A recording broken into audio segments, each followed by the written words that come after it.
So let's talk a little bit about this in the wild, right? So we can talk about these 4 pieces of context, and I'm sure it looks very neat and tidy on your screen, but what does it really look like in action, right? So one of my clients tested this all out in the wild, and there's been some really, really important learning from it.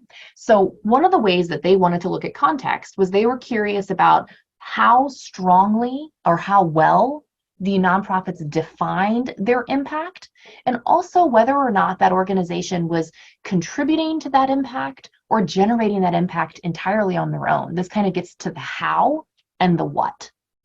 We developed kind of a rubric around the impact tier, as we called it, and defined each of those tiers. So again, just the details matter less here than the overall concept, which is they are contextualizing SROI in their own defined ways, the things that matter most to them, which is the what and the how.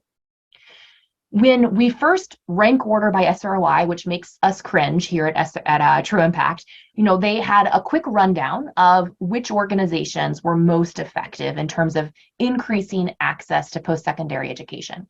My client, smartly though, applied the how and the what lens to the SROI. And when done in that way, you'll see that the organizations that had the highest SROI weren't always in the highest impact tier.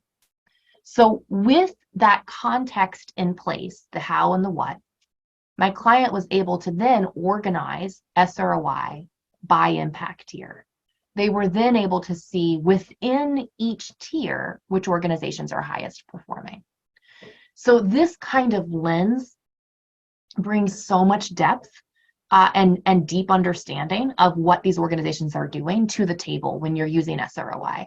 So we want to be clear that SROI in and of itself is an incredibly useful tool, but it's a tool that should be used in conjunction with these important pieces of context.